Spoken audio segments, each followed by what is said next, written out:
Well, good afternoon, good morning, or good evening, depending on which part of the world you're in. It's a great pleasure to welcome you to this incredibly timely and very important webinar on the human rights situation in Myanmar or Burma. My name is Benedict Rogers. I'm the Senior Analyst for East Asia at CSW. I've been working on Myanmar for 20 years or more, travelled more than 50 times to the country and its borders, and it's a horrific time, as we all know, for the country, and it's really tragic to see what's been happening, but this is a great opportunity to highlight the situation and to hear from a number of real experts on both the situation and what the international community should do in response. It's a pleasure also to co-host this webinar with the Burma Human Rights Network, and great to have Jo Win from that organization on our panel. We are privileged to have a really excellent panel. It's a delight to welcome the United Nations Special Rapporteur on the situation of human rights in Myanmar, Tom Andrews. I know this is a very busy time for you, and so we're really grateful to you for making time to be with us. And we have a panel that includes the Minister for International Cooperation of the National Unity Government, Dr. Sasa, Wayne Pwinthon, a very experienced campaigner for Burma, Myanmar, and Jo Win from, as I've mentioned, from the Burma Human Rights Network, and also really courageously Kin Sandar, who's an activist from Myanmar, is also joining us, and I will turn to them in a few moments. Just a couple of very quick housekeeping points. When we come to the Q&A, I will be asking some questions to our panelists, but there's certainly the opportunity for those of you who are attending this to send questions in the chat function. And for representatives of member states who are with us, if you want to ask your question orally, there's the option to do that, and you can indicate to do that. If you want to send it in writing, I will read out the questions from the chat function. And so let me simply say that the situation in Myanmar since the coup on the 1st of February has turned into a real human rights and humanitarian crisis. More than, I just looked today at the Assistance Association for Political Prisoners figures, more than 8,000 people arrested, almost 6,500 people in prison at the moment, nearly 2,000 people facing arrest warrants, and well over 1,000 people who have been killed. There is, of course, one of the issues of great topicality at the moment is the question of the credentials of the Myanmar ambassador to the United Nations, who courageously spoke out against the coup and has joined the National Unity Government, Jormo Tun. And, of course, the Human Rights Council is actively looking at these issues. And on that note, it's therefore a great pleasure to welcome again Tom Andrews, the Special Rapporteur, to give some opening remarks. Tom, unfortunately, isn't able to stay with us for the entire webinar for very understandable reasons, so he will speak now, and then we'll go to our panelists with a Q&A format. Tom Andrews, over to you.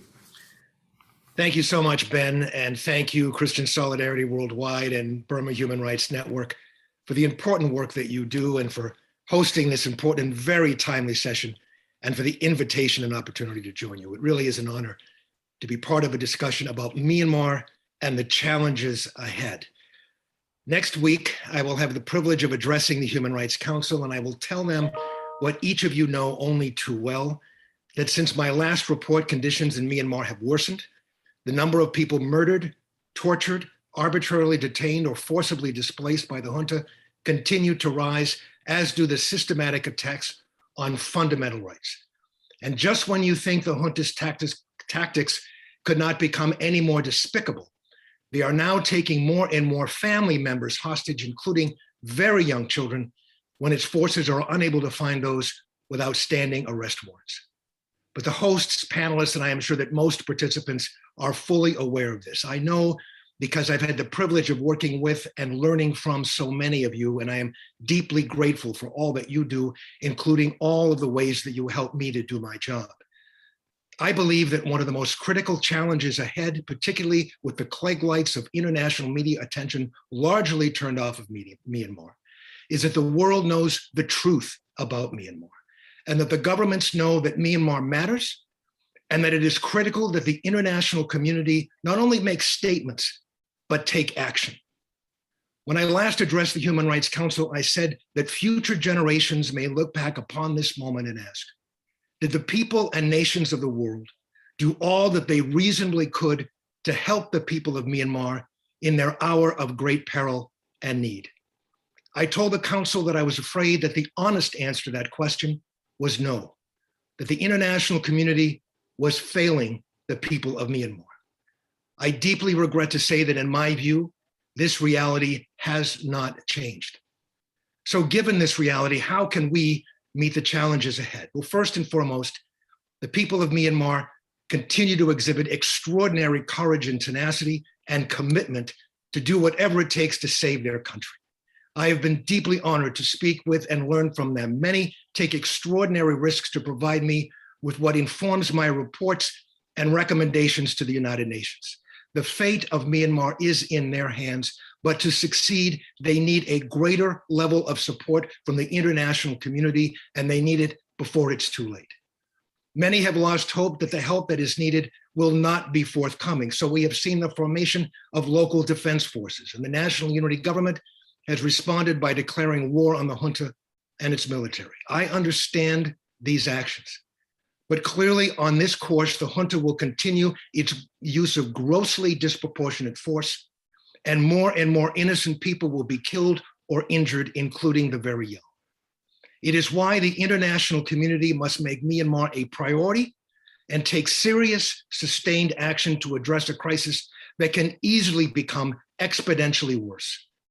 And it means that all human rights advocates, all who believe in justice, all who care deeply about those who are under siege, even as we speak today, all of us work together to not only provide information and analysis about the horror being inflicted upon the people of Myanmar, but engage governments, the media, religious communities, civic organizations, community leaders, and others about the need to take meaningful, coordinated, strategic action that will undermine the capacity of the military junta to continue its assaults. We need all who care to act together like never before, so that we can most effectively inform and encourage nations who care to work together strategically on actions that will truly make a difference. Now, ideally, coordinated action would be done through the United Nations Security Council. But if that is not possible, and at least for now it is not, then those nations who are willing to take such action should do so. And they can do so by working as a strategic coalition with targeted strategic action that will most effectively undermine the capacity of the junta to continue to hold the nation hostage. This includes sustained economic sanctions that are focused on the junta's revenue streams, an embargo of weapons and dual-use technology, diplomatic pressure that includes a refusal to recognize the junta as legitimate precisely because they are not, and a willingness to recognize and engage the National Unity Government as a critically important partner in this effort. Now, some governments have expressed concern over the National Unity Government's recent declaration of war and reiterated calls for a cessation of violence in Myanmar. I fully support a cessation of violence, but the question is how the violence will be stopped, what it will take for the military junta to end its relentless attacks on the people of Myanmar and its military occupation of a nation. While words of concern by government officials are fine, what the people of Myanmar desperately need and deserve is action. And the fact is that governments who have expressed support for human rights, justice, and democracy in Myanmar have yet to do all that they can do and should do. They have yet to exercise all viable options to stand with and support the people of Myanmar in their desperate hour of need. Our mission, therefore, as human rights advocates is clear: to use every asset at our disposal to demand justice and human rights for the people of Myanmar, to call for meaningful, sustained action from the international community, to work together and support one another and coordinate our efforts together however it's possible and whenever it's possible. And that most of all, we support and work in collaboration with our colleagues in Myanmar who are on the front lines fighting for justice and human rights and working so tirelessly to stop an illegal military junta's carnage, brutality, and relentless assault on the people of Myanmar. Now more than ever, let us summon the courage of the people of Myanmar and do everything in our power to demand and secure the level of support from the international community that the people of Myanmar need and deserve. Time is short and the stakes could not be higher. Thank you for all that you do, and thank you for the opportunity to join you today. Well, Special Rapporteur Tom Andrews, thank you so much, both for those remarks and for the energetic and powerful way in which you're working in your role to both inform the United Nations and to mobilize and call the UN to action and its member states to action. And the recommendations that you set out there are recommendations that we in CSW very much share. I summed up our calls for action with one phrase, that the international community should be trying to cut the lifeline to the military regime and provide a lifeline to the people of Myanmar. And I hope that captures the essence of what you've just laid out as well. So thank you so much for being with us. I know you'll have to leave us at some point. Please leave us whenever you need to. If you're able to stay for a few more minutes, that's great. But thank you for all you do, and thanks for being with us. Thank you, Ben. Thanks so much. So we'll now go into a panel discussion. And let me just briefly introduce our panelists again with a little bit more detail. I gave them a quick introduction at the beginning, but we're really delighted to be joined firstly by my very good friend over many years, Dr. Sasser. Dr. Sasser, as I said at the beginning, is now the NUG's Union Minister of International Cooperation and their spokesperson, was initially appointed by the CRPH, the body of elected parliamentarians who were elected last November, as their special envoy to the United Nations. So it's extremely appropriate to have Dr. Sasser in this discussion at the United Nations. And Sasser is a medical doctor by background and, as I say, an old friend of mine.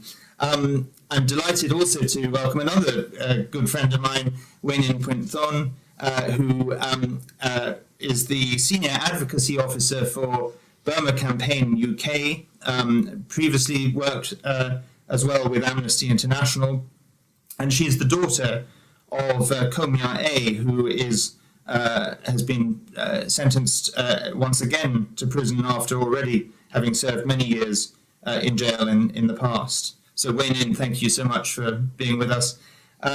Jo Win, another good friend of mine, who is the founder and executive director of the Burma Human Rights Network, and also spokesperson for the Myanmar Muslim Multi-Ethnic Consultative Committee.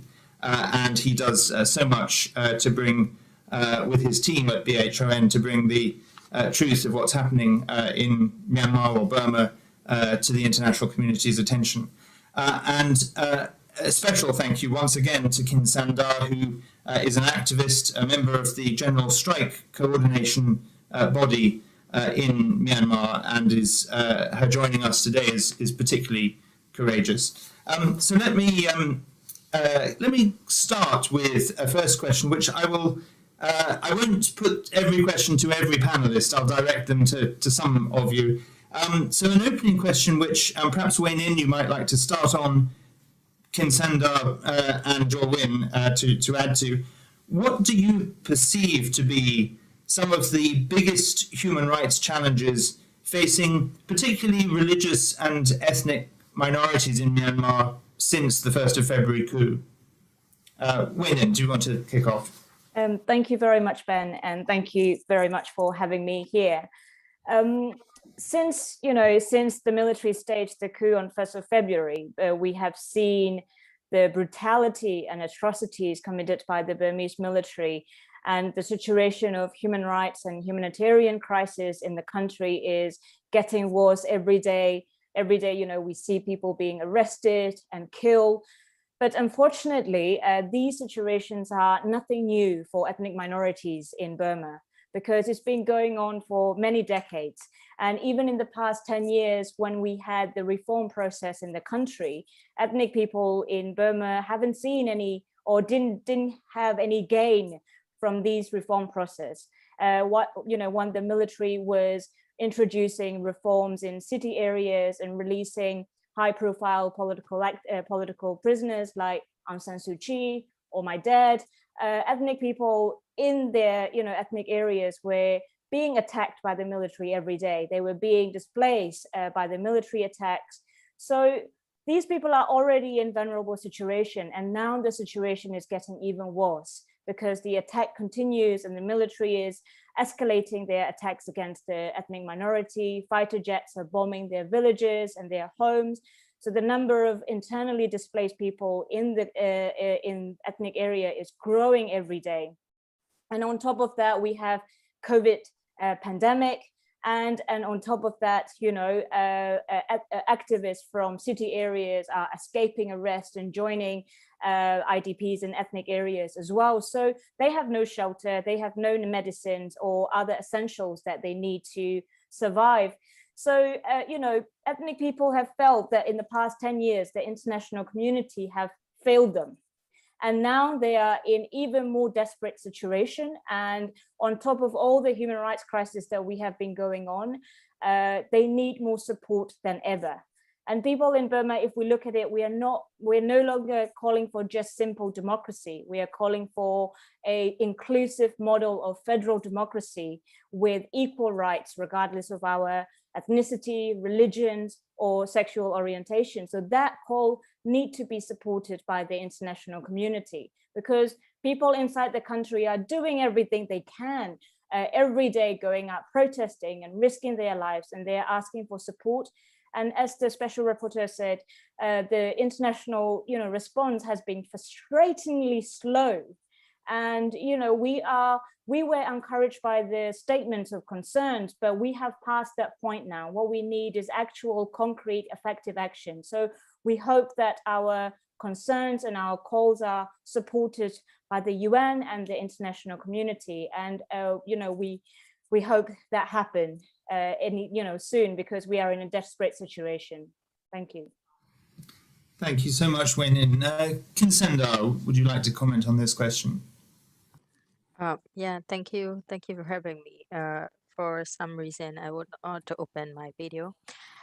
So as Mawini mentioned, that the situation become worse and worse day by day, like killing people, arresting and torturing. And now another strategy military junta is doing is cutting off internet in some state and region start from today. It may lead to serious violation coming on by military junta in other regions like Sakai, Magui, and Bintia, and also an ethnic regions. They are also using social media to propagandas and to divide like religious minority and ethnic minorities, like as they used before, like a divide and rule strategy. But people in Burma have to be very careful on using social media platform too, and start from that, like heavy weapons and state terrorists will happen soon if we are too late to help Myanmar. So that's my remark on that. Thank you. Thank you so much. Jo Win. Hi, thank you. Thank you, Ben. Thank you for giving me opportunity. I would like to go back to a little bit the root cause of the problem, the root cause of all the crisis in Burma. In my understanding, it is if I want to put into one term, it's religious-based ethno-nationalism, which has been an basic ideology that Myanmar political system has been based upon. We must fight against that ideology if we want to establish a genuine democracy and human right and equality for Burma. Because without eliminating this ideology, we can never establish a democratic Burma. So according to BHRN monitoring team, which we receive every updates from my team, um, until today, there has been 1,364 people has been killed so far by the military. These are all peaceful protesters and unarmed civilians. And the extrajudicial killings, disappearances, arresting journalists, arrest of the family members of the suspect, and the arbitrary arrest, the arrest of health workers. Thousands of IDPs are now, in Zagain, Chain, and Karenni and Karen states, and the humanitarian aid is, unable to reach them because of the blockades. And one of the reasons is because mainly those who are in Zagain and Chain state, difficult to reach any humanitarian aid. So these are people are now, even children are facing flu, and they are facing shortage of medical health cares and food, and so there are thousands of people, hundreds of thousands of people are struggling IDPs in jungles in Burma. So the human rights violation is being hugely going on, and that ideology behind this, that's all the religious minorities and everyone is facing today, is this ideology. You must be a Burma Buddhist in order to be accepted as a elite class, or you must be from the military family. So earlier, my colleagues, those who explained about the situation in Burma, just I going to further deeper step, this is a root cause here. So we have to tackle this idea, face this idea, how this idea has been so much strongly established within the within Burma, and they are in political society, and also the activist society there. Sometimes we very disturbingly we see this ideology. We need to find the solution to eliminate this idea, or to control this idea, to explain the to replace with the ideology that prove that the grantee the equal rights for the minorities and for the religious minorities. So the human right violation is so far is one of the worst situation we are facing in the history of Burma today. Thank you. Thank you, Jorwin. Let me direct a second question specifically to Dr. Sasa. And this question, Dr. Sasa, is what can the international community do to better support vulnerable groups in Myanmar, Burma, particularly religious and ethnic minorities, human rights defenders, journalists, and others? What role does the United Nations have to play in this regard? Dr. Sasa. Yeah, firstly, thank you very much indeed for having me today, and this opportunity to again represent and speak for our people long suffering.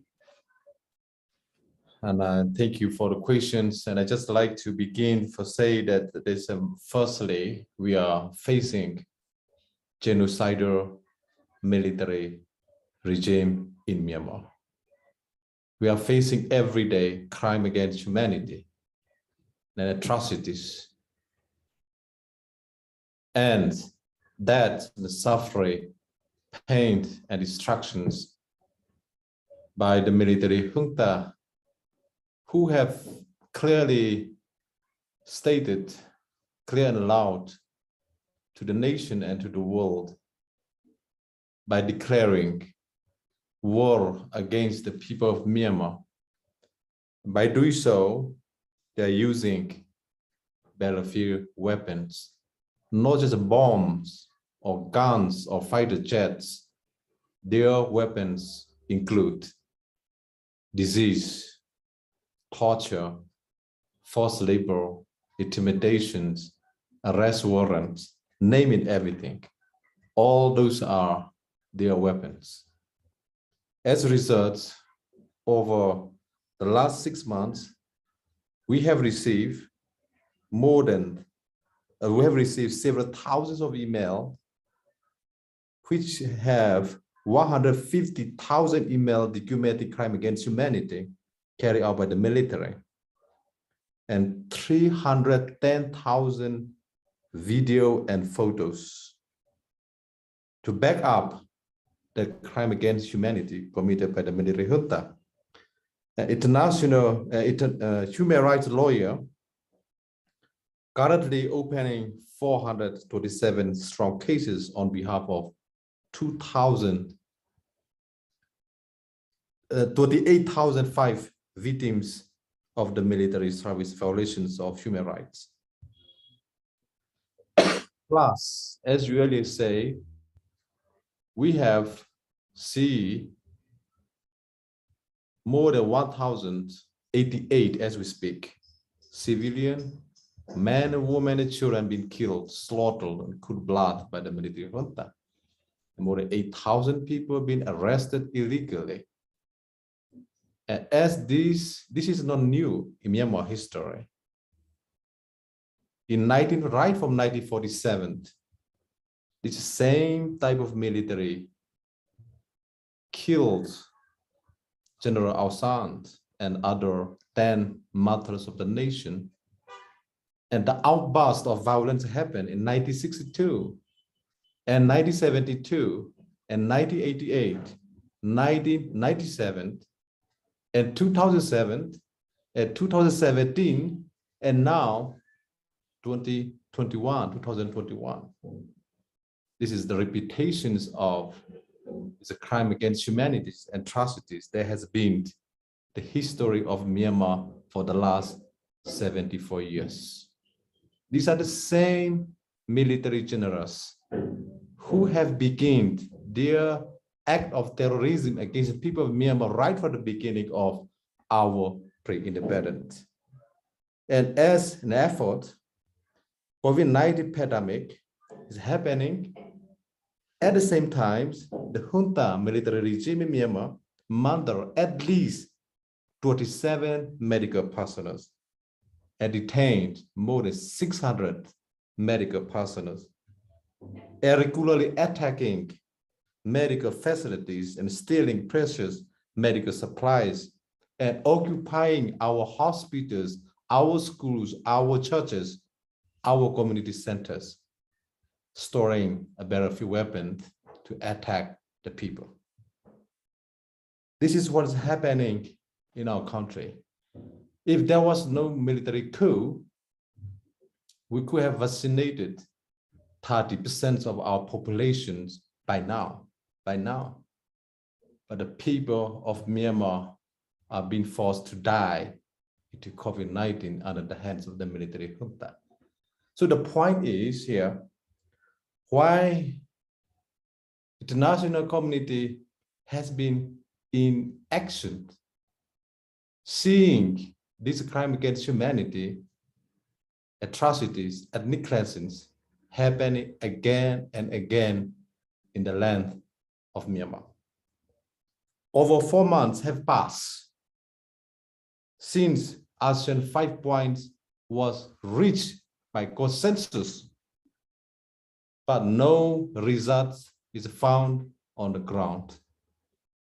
2 months since United Nations 76 General Assembly resolution passed on Myanmar, but again, no result was found on the ground. What we see is Min Aung Hlaing and his genocidal military junta forces using ASEAN as a propaganda tool. That's what we see. So now we need COVID-19 vaccination. We need COVID-19 preventions. We need the food. We need the medicines. We need the shuttles. And we are facing triple crisis in Myanmar. The crisis of COVID-19, the surging, and the crisis of humanitarian catastrophe, and the crisis of social political instabilities. across the country. As we face those crises, we call our international community to act quickly before it's too late. These Minh Aung Hlaing and his genocidal military forces are determined to kill. And the violence we have seen has been widespread and systematic. How many dead bodies we need to see from COVID-19 crisis? How many dead bodies the world need to see from these bloody military junta's hands? How many dead bodies the world need to see from this humanitarian crisis? As we speak, 2.4 million people of Myanmar are being displaced and became homeless because of the atrocities of the military junta in Myanmar. As we speak, 6.4 million people of Myanmar have no food to eat. As we speak, 27 million people of Myanmar are being forced to live under extreme poverty. As we speak now, more than half population of my country could be affected by COVID-19 in the region. Myanmar is becoming a new breeding ground for new variants of COVID-19. It's threatening not only the country, but also the region and globally. So when would the world international community act quickly and swiftly? Otherwise, many bloodbaths days are ahead, because the people of Myanmar are being forced to defend themselves from being killed or destroyed by these military junta, who are using battlefield weapons like a bomb, guns, fighter jets from Russia and China to kill, destroy, cause maximum deaths. And the world has to end. We have to cut off all the income, the cash flow to military junta. We have to cut off all the weapons flows to military junta. International community must reassure no fly zone above Myanmar. It's important. It's all to prevent another genocide in Myanmar from happening again in our land. Thank you. Thank you so much, Dr. Sasa. A question that I'm going to open for the whole panel, or for anyone on the panel that would like to comment on it, but I'll start with you, Dr. Sasa, because you've already highlighted this issue. You described the terrible humanitarian crisis for the country, both with COVID and with displacement and wider health and poverty challenges. In your view, what are the main obstacles to humanitarian access to Myanmar following the coup, and what measures could be put in place by the international community to facilitate access to those who most need humanitarian help, whether that's COVID vaccines or displacement? Dr. Sasa, if you'd like to respond to that question first, and then I'll come to others on the panel who may like to comment as well. Thank you, Ben. I mean, COVID-19 does not respect for the border. It does not respect for political affiliation. It does not speak the language. And now we are talking about the deaths could be from COVID-19 from 40,000 people to 400,000 people. That's the level that we are talking about. And if, in fact, if there was no military coup in February, we have ordered and give the money to India vaccine program. 30 million dosage of vaccines.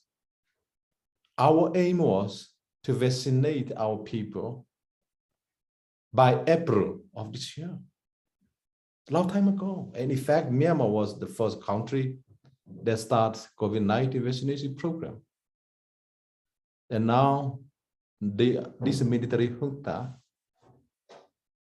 they are not just taking away our democracy, our freedom, and our elections by stealing it, by killing the people of Myanmar, by instigating violence, and taking the hostage, the whole nation into hostage for the last 8 months. But they also killed all of a vaccination rollout program of Myanmar against COVID-19. This is the point. The secondly, as a result, COVID-19 surge in Myanmar and humanitarian catastrophe in Myanmar, and this chaos in Myanmar, all this crisis, now our economy is collapsing to the ground, really to the ground. No education service to the children of Myanmar. No healthcare services. There's no basic services to the people of Myanmar for the last 8 months. All what we have seen every day, in a day there's 24 hours and 7 days a week. For the last 8 months, what we saw was atrocities, crime against humanity, violence, and the line in cemetery cremation from COVID-19 deaths. The queue in oxygen. Just imagine, that's the nation where we are right now. Who is responsible for this? It's the military junta is directly responsible for all these deaths and destructions and these triple crises. They are responsible for it. How we will solve this problem? Number one, international community must not only speak the words of the statement. It's time for actions. We need actions. We need COVID-19 vaccination, not just only vaccination, the more importantly, attack on medical personnel in Myanmar has to stop. It's unacceptable. Right from the beginning, when COVID-19 hit the world, UN Security Council has passed a resolution called 2565, call for global ceasefire.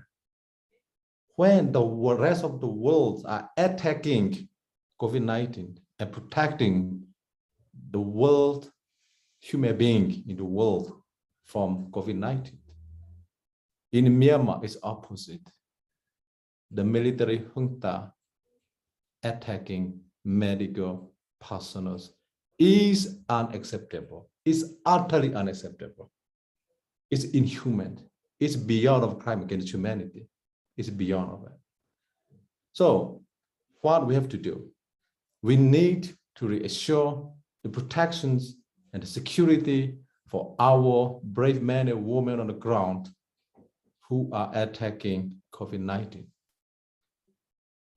It's unacceptable. Attack on medical personnel is unacceptable. So we are not only asking COVID-19 vaccination, but there has to be security measure, protection measure for our aid workers and our medical personnel and INGO, NGOs, international agencies. They are working around the clock to provide a lifeline to the people of Myanmar. And we need the money for food, shuttles, and as medicines, vaccinations, which are the most important thing right now. But we also need the military junta in Myanmar immediately stop attacking on humanitarian. There's something called humanitarian law. There's something called international human rights law. There's something called Geneva Conventions. That is the whole we have to buy. It seems Min Aung Hlaing and his genocidal military men in uniform have no idea about what is human rights, what is international humanitarian law. So we all need to be abide that. And so to conclude, international community must take a strong and coordinated action against the military junta in Myanmar and hold them accountable for act of terrorism against civilian people. At the same time, international community must come together, coordinate humanitarian effort to deliver to the people of Myanmar, and UN Security Council must assure security measure by passing the resolution to make sure that no, again, medical personnel are attacked. Thank you, Dr. Sasa. I'd like to open this same question to the rest of the panel before we move on to another question. Maybe Kinsanda, Wayne In, and Join, if you have anything you would like to add on this point of the obstacles to humanitarian access and what can be done to get humanitarian assistance to those who need it. The floor is yours. Kinsanda first. Yeah, thank you. I have a question to UN and other UN mechanism about effort on Myanmar. Like there are UN agencies and other agencies still in Myanmar. I would like to see more effort. Like for example, ICRC, they can do more than that, but we don't see much on the ground. So we hope those UN agency would work and put effort more than now. And another thing is that humanitarian access can go through borders like EE or EHO, ethnic health organization, and also international community can talk to NUG. NUG has also health ministries about vaccine and also humanitarian ministries. So um, uh, I think international community can work on that, but still there are limitations because it's the time is now in coup, and so there might not be full access to that. So the only thing we can do is to lead Myanmar to the path of democracy, so that all people can enjoy humanitarian access and medical care and healthcare and other things. So I would like to ask international community to recognize NUG and support NUG's plan so that people can have access to those humanitarian access. That is the only way to take those access. Thank you. Thank you so much. Wayne In, anything you'd like to add? Thank you, Ben. I think for humanitarian access, I think it should go through borders, because ethnic armed organizations and CSO working on the ground, they are very experienced. They have their own structure and they know the situation more than anyone. So I think international community need to find a cross-border aid mechanism and do that, rather than waiting or deciding, oh, should we go through the military or not? Because we shouldn't go through the military. They're the one, causing these humanitarian crises in the country, and they are the one blocking the aid for people who are in need. So I think the international community and also international organization and NGOs, they need to be much more flexible when it comes to funding the CSO and grassroots organizations on the ground, and work with trust, because they are the one working on the ground. They know the situation very well, and you need to put trust in them. And without working with these people, I don't know how the humanitarian aid can be delivered. So cross-border aid mechanism is the first thing to start. Thank you, Wayne. And Join. I think you need to unmute, Join. Yeah, thank you. I think it is one of the military strategy, 4-cut strategy. the deprivation of medicines and food and supplies. So they are the one who, this is what they normally do with every time with the, you can see this is the same pattern you can see in ethnic control area, the way they have, conducted. So now I think the NUG government has a very well position to take this lead on the humanitarian aid, because you see that there are doctors, there are many doctors, in the medical professionals. They are following NUGs, and they involved in CDM, and they also, like Dr. Zoe So, who has been, leading on the COVID-19 situation in Burma. So people like him and people like the government and the NUG has a well position to take lead in this. Of course, EAO's areas, the ethnic arms group control areas, also one of the key strategical locations where international aid could arrive, and but also the cross-border aid is also, neighboring countries. That's how international community need to talk to them and convince them to open up their border for on humanitarian ground.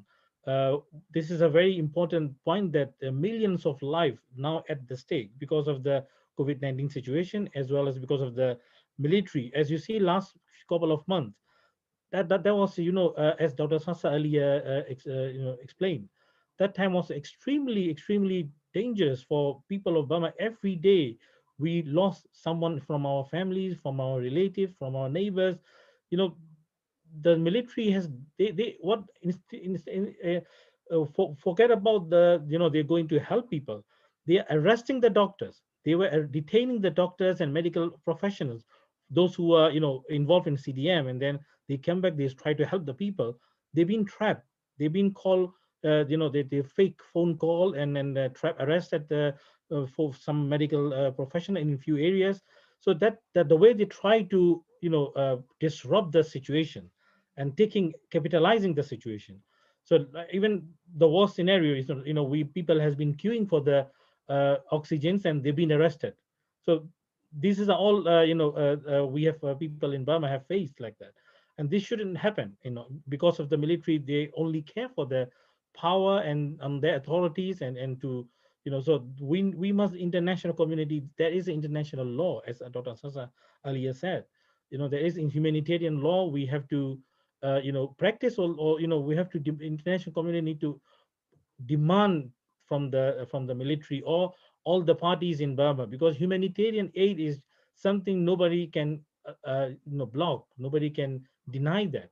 That's a hugely important matters. International community must start it from that point, and start helping their people. Now thousands of children in Karen states, in Chin state, in Zagain, they are facing seasonal flu. They don't have enough medical medicines or doctors.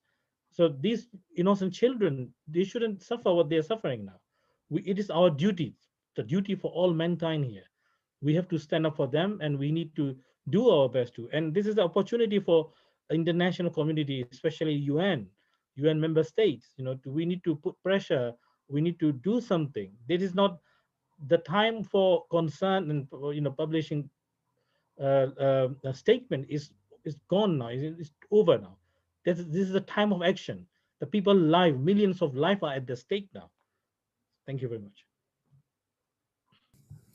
Thank you, Jorwin.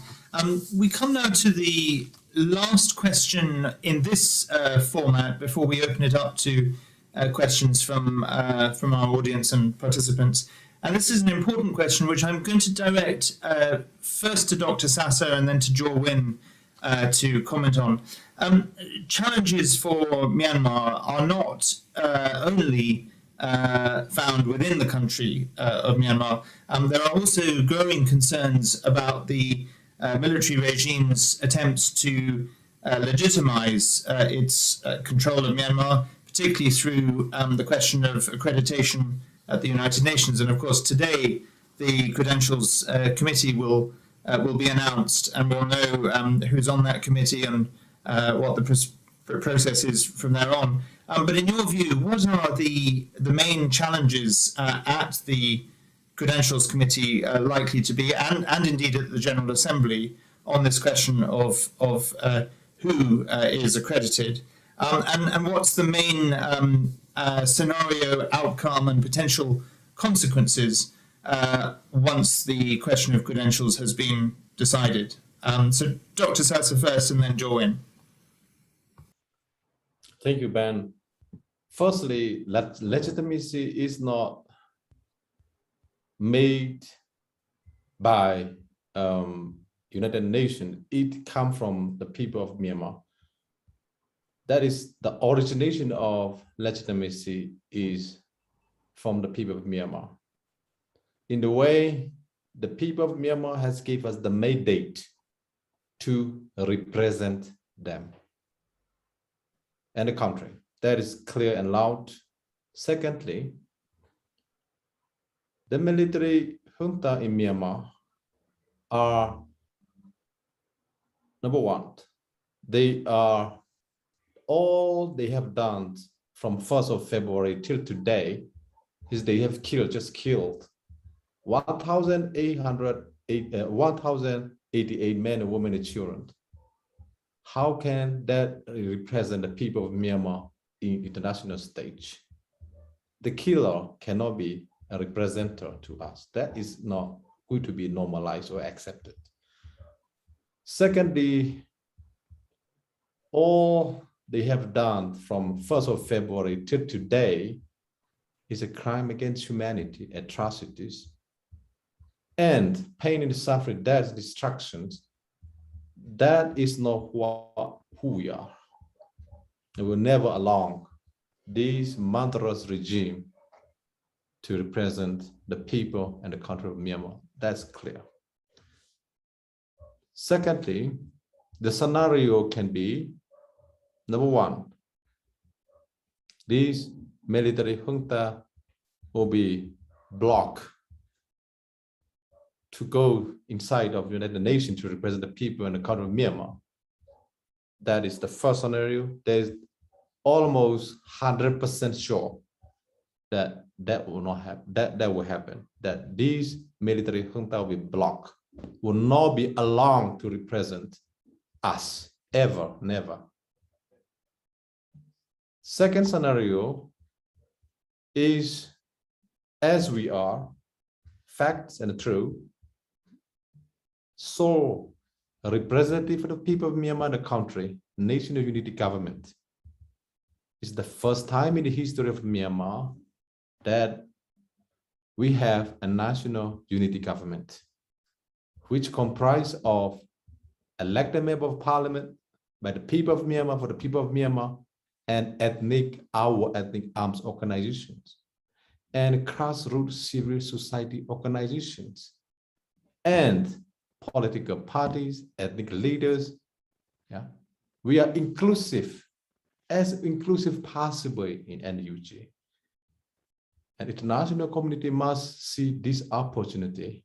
It's the only way to end and stop this military junta dictatorship, military dictatorship that has ruined the life of the people of Myanmar and the country for the last 74 years.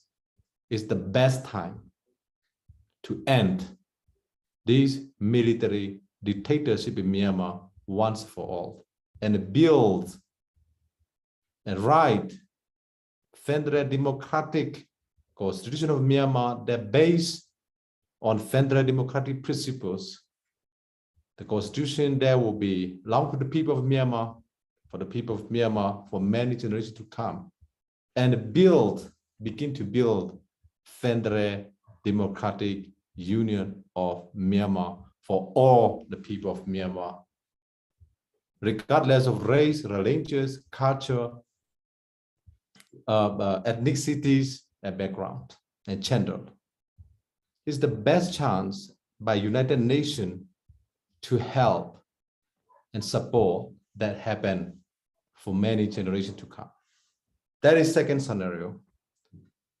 And the third scenario, and the other most likely scenario, is Ujo Mutuan will continue as Myanmar representative of Myanmar to United Nations. So Whatever happened, Ucho Mutual continuation and NUG acceptance is almost both scenario we win. The people of Myanmar win.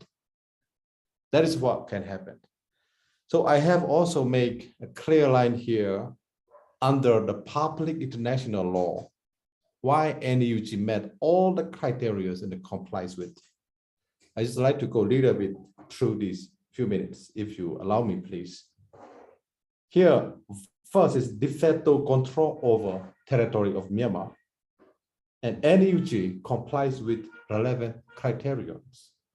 NUG control the legislative and administrative work over most of Myanmar's territory. Legislative. 11 states and regional assemblies out of 14 have endorsed the NUG as legitimate government of Myanmar. NUG has successfully installed township level civilian administration across Myanmar territory, ensuring that amenities like water and electricity continue to run in the region that we operate. And NUG has adopted leading role in relation to COVID-19 pandemic, and NUG formed the People's Defense Force to protect the people of Myanmar from being attacked and the violence instigated by the military. Ethnic control administration provide public services to millions of people of Myanmar. NUG include direct and indirect representation of multiple leaders of such administrations, whereas the military genocide, the military junta, however, does not comply with the same criteria. Despite its orchestrated program of armed violence against civilians and democratic institutions, the military has no managed access to de facto control over Myanmar territory. Over 400,000 civil servants continue to refuse to work after 7 months of military failed coup, including tax collectors, teachers, doctors, states joint protest opposite the military. And defection from military have drastically grown, and hospital, banks, schools, and transportation service, multiple departments and other governmental offices and agencies are failing to function, leading to the back end and current crisis, healthcare disasters, another administrative shutdown. And since the military systematic attack against the people of Myanmar started 1st February, the only thing that flourished in Myanmar is chaos. So I have got made here 5 points. I'm not going to read all. I'll be posting this in my social media after this. So what I'm saying is that we have met with all the criteria in NUG according to international public law. And we are, regardless of United Nations recognize us or not, our recognition came from the people of Myanmar. We will continue to represent the people of Myanmar and the country of Myanmar in everything we can. We will never surrender. We will never give up. We will never stop. So we will continue. That means our ambassador Ucho Mutu will continue as our ambassador to international community, United Nations. We, NUG, will continue to defend democracy and freedom in Myanmar in the face of this genocidal military junta. No matter how long it takes, no matter how deep we go, we will continue. We will never surrender or give up. That is our commitment to our country and the people. Thank you very much, Dr. Sasa. Join, if you could briefly add your thoughts on this question, and then we're almost into the final 15 minutes where we'd like to get to some of the audience questions. So, but over to you. Yeah, first of all, this is the struggle. We need to understand what's going on in Burma. It's not just only the military coup or not just fighting, struggling, the power struggle between two entities. This is a very much a corrupted, murderous, ruthless regime, authoritarian regime against the democratic values. against the civilizations, against the, peaceful protesters, and against the peace-loving people. And look at the history in Burma. Nobody can count exactly how many people the Burmese military has been killed in these decades. Since the beginning, they've just been killing, right? They are not building the country, they are destroying the country. And look at the history of Burma economic data. Every single data will direct you that direction. That military has been destroying a destructive force, destructive power in within the country. This need to be eliminated, or this need to be controlled. Otherwise, we will have another chaos and failed state within this region, and there will be so many disasters like drug trafficking and refugee uh, migrations of peoples to neighboring countries because of the civil war, because of the oppression. And you see so far within Burma right now, within this couple of few months, there are hundreds of thousands of IDPs are already stuck. Like especially my concern is with people in Kachin, people in Chin and Zagain state, because they don't receive the border aid. They don't receive any kind of humanitarian aid. India is on the other side. They are not allowing any aid to go through. So this is very shame for we should allow all the humanitarian aid from Thailand, from China, from India, from every part of the world, because this we are not talking about war, or we are talking about to save the human life. So in that case, I would like to point out something very important point for the credential issues. There are three things the international community need to bear in mind on regard to Burmese military. The first of all, this is the military, illegitimate military that overthrown a democratically elected government. So how come we're going to support this military? No. And the second thing is this is the military from the day one. They have been killing, torturing, raping women, destroying villages. If you name all kind of atrocities, scorched earth, folk cuts, all things are there. They've been practicing against the minorities.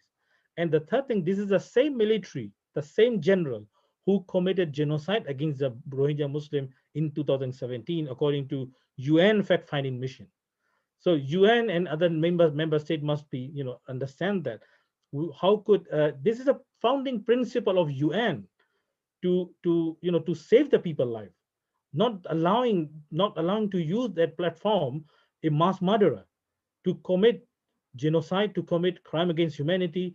And according to BHR analysis, we have published a report in a couple of months ago, on 28th July. The military has been committed crime against humanity. There are clearly all the data and all the evidence are directing us that Burmese military has been committing crime against humanity. So how can we look at them? They have already committed genocide. You tick all the box of the crime, they you name it, all the crime they have committed, and there is no any consequences for them to committing those crimes. So this is a time now for international community to stand up with the people of Burma, 55 million of people of Burma. We are looking at you. We are waiting at you. We people of Burma is those who are from morning to night. Nobody, the mothers, they don't know whether their children will come back today or not. The way that the arbitrary arrest and their disappearances, they are all happening every part of Burma every day. We are facing now. So we are facing one of the the most ruthless and the most heinous military regime we are facing. And on the other hand, people have without any support, without any defense, and we are standing on our own. So this is the most important event in the history of Burma.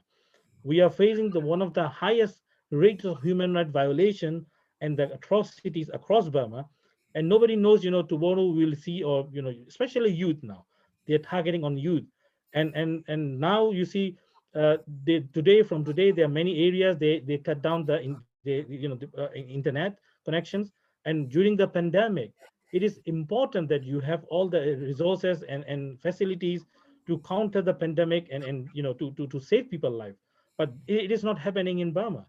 So we have a choice now, right? We have a choice. I understand that international community, the UN mechanisms and UN in the culture and traditions in UN, the state always has to look after their national interests, but this is beyond that.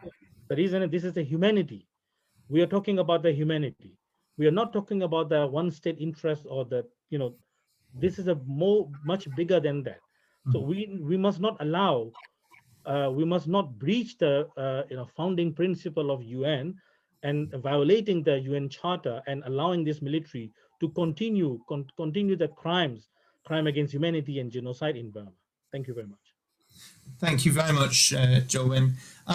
We're going to go now into the final 10 minutes or so of questions. My colleague from CSW has kindly been helping me monitoring the questions and just helping to filter them to me. Just to say, if there are representatives of member states here, if you prefer to ask your question orally, please let my colleague know and we can unmute you and enable you to do so. But generally, we'll go with the questions that have come in from the chat. But before we do that, I wonder if I could direct a question of my own, perhaps to Kin Sanda. Just very briefly, Kin Sanda, I wonder if you could comment on what is the situation for civil society and independent media in Myanmar now. Those are two areas we haven't touched on very much. So I just wonder if you could give us a couple of minutes on that issue, and then we'll go into the other remaining questions. Thank you, Raj. The situation of civil societies and media is worse than ever, and most of the journalists being arrested and other are like they have to hide out and they cannot take any news on the street with press, or obviously, and they have to take the news very serious way.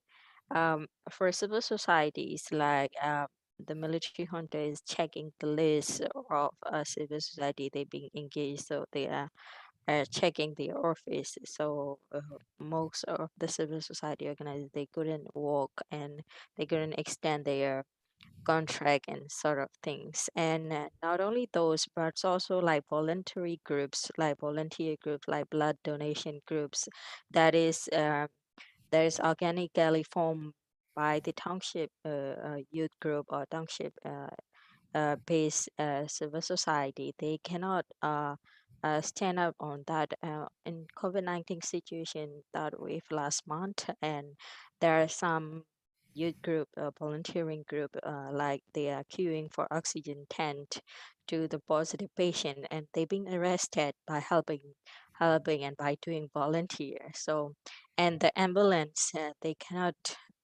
go to help people, like military hunters stop and like took away those ambulance too. That's serious situation happen. But um to add on that point, like young people, as Gojo mentioned, young people on the ground, they never give up, and they already decide that this is the last time to root out the military hunter, to fight to them. Um, and we believe that we will win, because at this time we have 50 million people unite. Like we unite like not only Burma but also ethnic area this time, and we unite majority or minority. We unite men or women. We unite youth or older, like generation. We unite LGBTs, whether your identity or not, whether you're religious or you're not. We have very clear demand that we will root out this time, whether international community help or not, whether ASEAN facilitate or not, whether UN do their work or not, or we this time we will do our best. We will fight our own battle to win this military junta. That's our determination of this time. Thank you. Thank you so much, Kin Sanda. I'll go into the questions now, and because of time, I'll just direct questions to probably one or at most two members of the panel, because we're very short of time. So this question is one that, if we had more time, I'm sure all of you would have something to say on, but I'm going to direct it to Wei Nin. Wei Nin, you've had a lot of experience dealing with the international media, and the question that's been asked, and it's one I've often wondered as well in the last few months, why is the world's press not giving the crisis in Myanmar more attention? Why is it so silent, and what can be done to get its attention? Thank you, Ben. I understand that there are so many things going on around the world, so many crises. Just look at Afghanistan and, other countries as well. So on a professional level, I understand that the media can't focus on Burma forever, but on a personal level, it pains my heart because the situation in the country is getting worse every day. People are dying every day, but no one is, sometimes, they don't even know these things are happening anymore. They thought it's done now. They accepted the fact that Burma has to be under the military dictatorship again, but the reality is we haven't. Like Mackenzie say, that we are still fighting and resisting against the military dictatorship. And event like this is very important because we are raising awareness. We need to keep talking about it, and we need to keep raising awareness. Not only talking about it, because there are so many human rights organizations working on Burma, and they are already identifying what kind of action the international community can do. And these UN and international community, there are so many things they can do, but frustratingly, they haven't done enough. So it's our job to keep talking, keep pushing, and like the special rapporteur said, there are main action is cut the revenues, cut the arms, and hold the military accountable. These are the things, if not, the UN Security Council can't do as a whole. Member states can work with like-minded states and take these actions. And we want to see that happening. And we need to keep talking, and we need the international community to take effective action. Thank you very much. A question which I'm going to put to Kin Sanda. How do you think the international community, or indeed groups inside the country, can plan for protection for those who are trying to deliver humanitarian assistance in different parts of the country? Sorry, could you please repeat again? Sure. What do you think can be done to plan for the protection of those who are trying to distribute humanitarian assistance in the country? So as I mentioned, through the borders and Marwin also mentioned, and there is humanitarian ministry, I think social welfare ministry of NUG, and there are ethnic area EHO, they have humanitarian sectors. So through borders right now, I think that we can do, and UG, they have also planned to do with that. And so I think international community talk to NUG and ethnic organization to help through borders. And of course, like Kujoy mentioned, that their neighbor states like Thai, India, and other neighboring countries should help to do so. I think that's the only right thing to do. So yeah. Thank you very much. I'm going to take two last questions because we're almost out of time. I'm going to give the penultimate question to Jo Win, and then several questions have come in for Dr. Sasa. We probably can't get to all of them, but I'll try to combine them to give Dr. Sasa the final word. But Jo Win, just very briefly, what do you think the United Nations should do when some member states, such as the obvious one, China or Russia, support the military in Myanmar or Burma?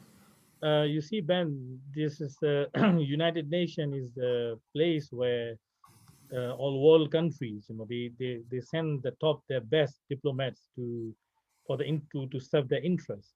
So, of course, the nation, they look for they prioritize for their national interests. But it is important that these nations, especially P5 countries, they should not. There is their responsibility.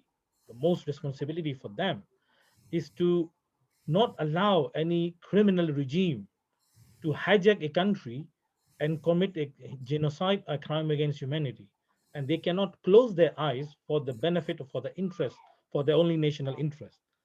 That is a very important principle they must follow. Also, I have believed that in the past 30, 40 years, whenever there is any credential challenges happen in UN, UNGA normally support the people's power, people's people who they don't support the people who use the force to obtain the power. So I have confidence in UNGA, but also Credential Committee is now they're doing their best, hopefully. But the most important thing is every nation, single nation, need to understand that people of Burma is asking you, do not support the military agenda that killing them for day by night. So we need this message to reach to every nation, every delegations in UN and permanent missions to understand, to heard about. Let me echo this voice from the people of Burma that we don't want you to support to recognize the military that killing us. That is a criminal and ruthless regime. We don't want them to represent our country. We want Uchamoton to continue to maintain as to represent the people of Burma. Thank you. Thank you very much. Dr. Sasa, final question. We're already a couple of minutes over time, so if you could be very brief. But a question regarding the role of ASEAN, which we haven't discussed yet, and their special envoy, the foreign minister of Brunei. Has the ASEAN special envoy reached out to the NUG? What more could be done to strengthen the position of ASEAN? And if you have any very brief final concluding remarks before we end, you can add on a few moments in addition to answering that question. Thank you very much, Ben. Firstly, the eyes of the world are on ASEAN special envoy and his task. And I have to engage with special envoy office and also special envoy himself, including United Nations special envoy to Myanmar, Christine, and we have made clear to ASEAN special envoy that it has to be inclusive engagement. And inclusive means all the stakeholders in Myanmar has to be included in that mission. At the same time, it has to be also inclusive internationally, because international eyes are on ASEAN special envoy. It has to come with a time-bound, realistic approach. And we have made, as the people government of Myanmar, we have made clear to ASEAN special envoy, we welcome, we open, we stand by to engage in any way that we could to make sure that ASEAN 5 points that the risk assessments are implemented on the ground swiftly. Now 4 months pass, no actions on the ground from that 5 points of ASEAN. So it's all too late now. It's all too late in many ways because so many people have died. One die is too many for us.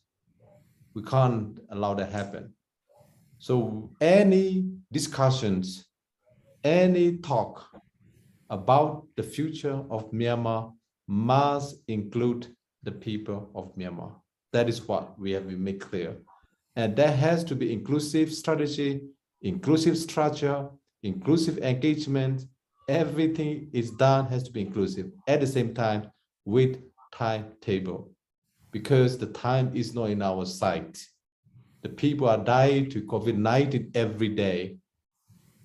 The people are dying to humanitarian catastrophe every day. The people of Myanmar are being dying every day under the hands of this military junta led by Min Aung Hlaing. So that is with our ASEAN special envoy.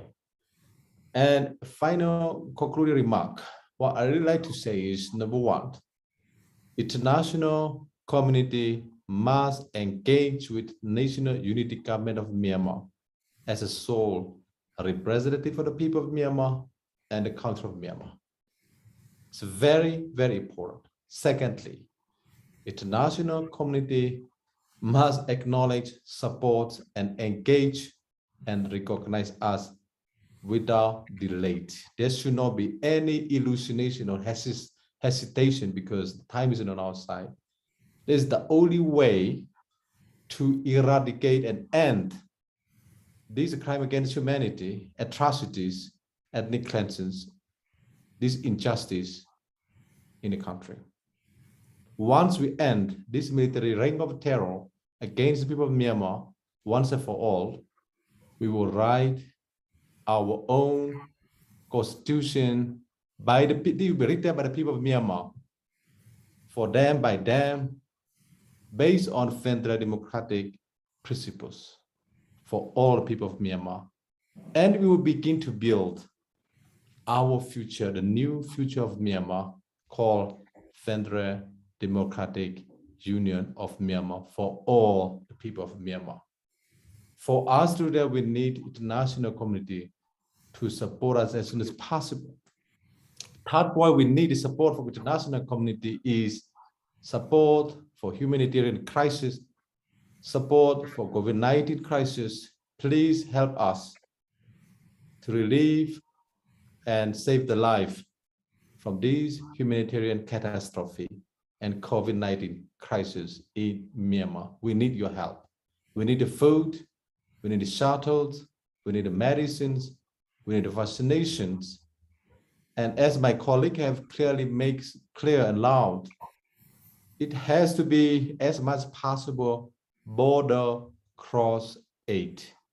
We are asking our neighbor to open their border to save the life of the people of Myanmar before it's too late. We also understand that there has to be some practical issue that aid has to come through Yangon. Okay, that's acceptable. So my final conclusion is that we will never give up. We are holding the front lines of freedom and democracy and defending human rights, democracy, and the freedom in the face of genocidal military junta. They have been there, raining on terror against people of Myanmar, not only today, yesterday, have been there for 74 years. It's too long. We cannot go on another 74 years under the reign of terror against the people of Myanmar by this same military junta. It's a time to end this brutality, cruelty, and this terrorism once for all. We are united together. We'll be united together. We'll never surrender. We'll never give up until freedom is prevailed. Justice is served. Federal Democratic Union of Myanmar is built. Once again, thank you very much. Thank you so much, Dr. Sasser. That's a very inspiring and important way in which to end. You said just now that time is not on our side. That's true in a very profound way for Myanmar.